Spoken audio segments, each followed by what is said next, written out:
Welcome to Beyond the Powerline Road, a podcast dedicated to inspiring stories about individuals involved in the Lord's work. Today we have a special guest, a previous student of mine, which makes this interview all the more exciting for me. I have Luke Bitzkie with me. Welcome, Luke. How are you doing? I am doing well. How are you, Mr. Zaborka? I am doing just peachy. Things are going well. So, um, reason I'm interested in your story is that I know you wanted to be a pastor or a preacher when you were in high school. And wasn't that a bit unusual of a vocation for such a young man at the time? I guess you could say so. Putting it this way, I feel like when God calls you to something, you can't deny a call, no matter how hard you try. And I'm not saying, oh, self-righteous me, I had a call to do this. But what I'm saying is, when I read that Great Commission, I can't help but obey, you know? No, that makes sense. It's not an age thing. You're right. And that Yeah. makes a whole lot of sense. Speaking of age, how old are you, Luke? I am 19 years old. 19 years old. Okay. Yes, I am 19. And to add to what I said earlier, actually, I was going to say it's not just because of the Great Commission. I have a testimony about a personal call to ministry as well. So I didn't want to make it sound like that was the only reason. But that's a bit long of a story, maybe in a different setting. All right. Well, whatever you want to do on this one, this is your time. So, how have peers and siblings? I'm kind of more interested in peers. How have they felt about your aspirations? Honestly, I've received so much support in what I'm doing, from my peers. Not all of them are believers, especially just not all my friends were believers in Christianity, much less any religion, you know. But I've received nothing but support from them because they've always supported me. And my sibling, I have one sister named Lily, and she supported me as well. So really, I've really received nothing negative from either my peers or my siblings. That is wonderful. That is wonderful to hear. So, what school are you attending? Dallas Baptist University in Dallas, Texas. Dallas Baptist University. And are you enjoying it there? Yes, sir. I am very much enjoying it. I'm learning so much, having a great time, genuinely just growing. Great, great. And are you still pursuing a degree in biblical studies, or has that changed a little bit? I'm still doing biblical studies, but now I'm a double major. So I'm double majoring in biblical studies and intercultural studies. So biblical studies is still the regular track of pastoring, preaching, getting biblical knowledge, which is something I find is a very strong, something I need in the field I'm going into. And to clarify, I am going into ministry, but I don't know what specific aspects yet. I feel called to doing nonprofit ministry, domestic missions, not necessarily pastoring at the moment, but I'm willing to be open and go into this with an open mind. And then the intercultural studies, that's a missions-based degree. So it's discussing like cross-cultural ministry, global ministry, international missions, domestic missions, and how to cross cultural divides. So those are my two majors: biblical studies and intercultural studies. Okay, so that kind of leads me, because you're talking about cross-cultural.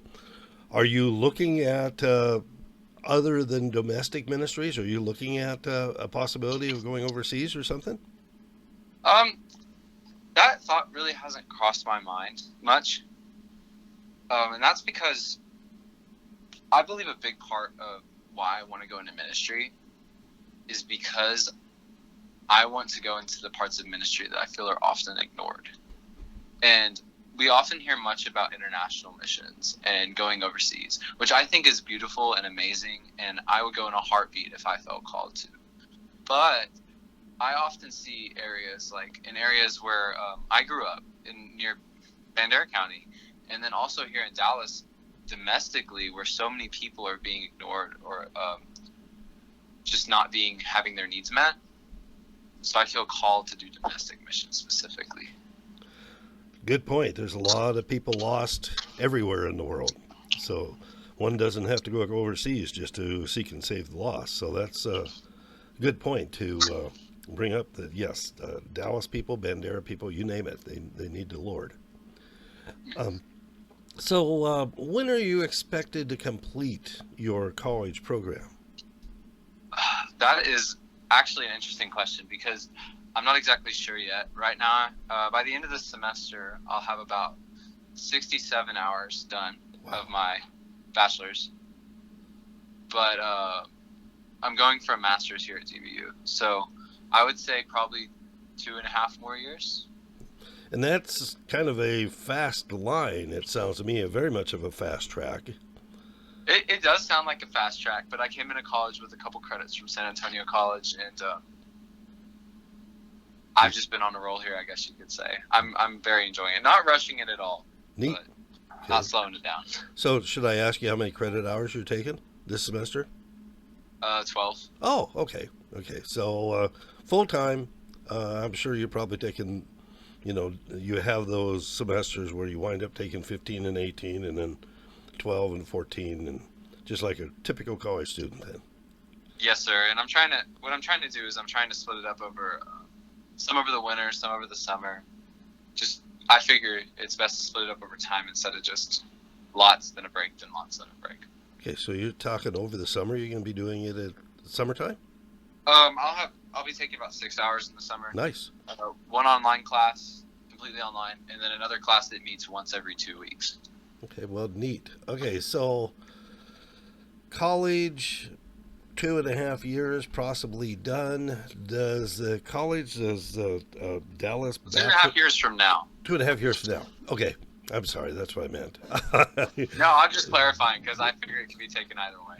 Yeah. So 2.5 years from now, let's say 3 years from now, does Dallas Baptist University have any sort of a placement program for you? Yes, they do have a placement program, I believe. And I'm also part of the ministry guidance program, which is where they take all the ministry students, and we have so many luncheons per semester. There's mentorship programs. I'm in a mentorship program right now at DBU. So it's like they have placement, but I'm not specifically to the point of being placed yet. Okay. And then also with the specific type of ministry I want to do, I'm not exactly sure how that would look at the moment. Okay. Because I would love to go into a church ministry or a nonprofit ministry connected to a church, but I'm also open to the idea of going to one that's not necessarily connected to a church. Okay.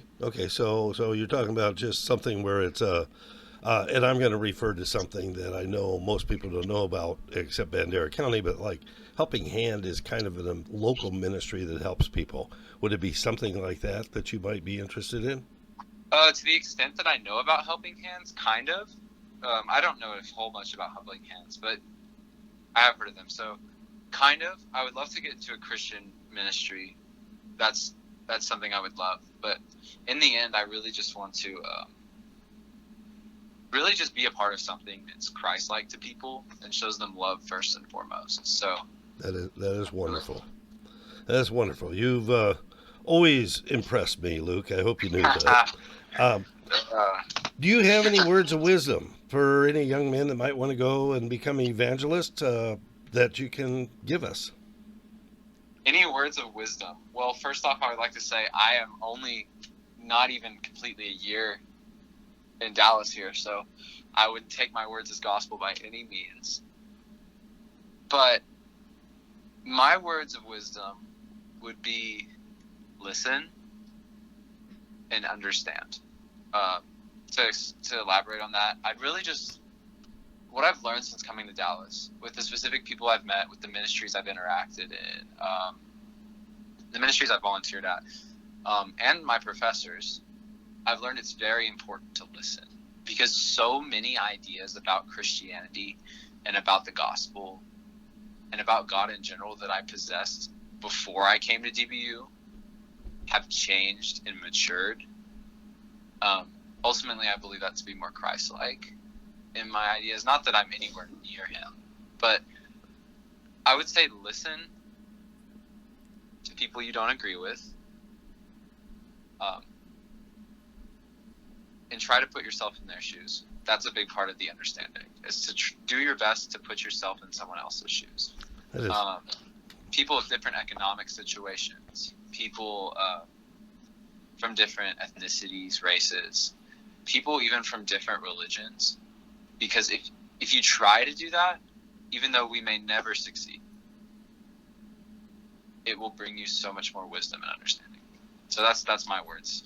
Nice. I like that very much. It brings you a little bit of peace too, knowing that when you can listen to someone and accept them on their level, you might be able to convert them. So that's good to know.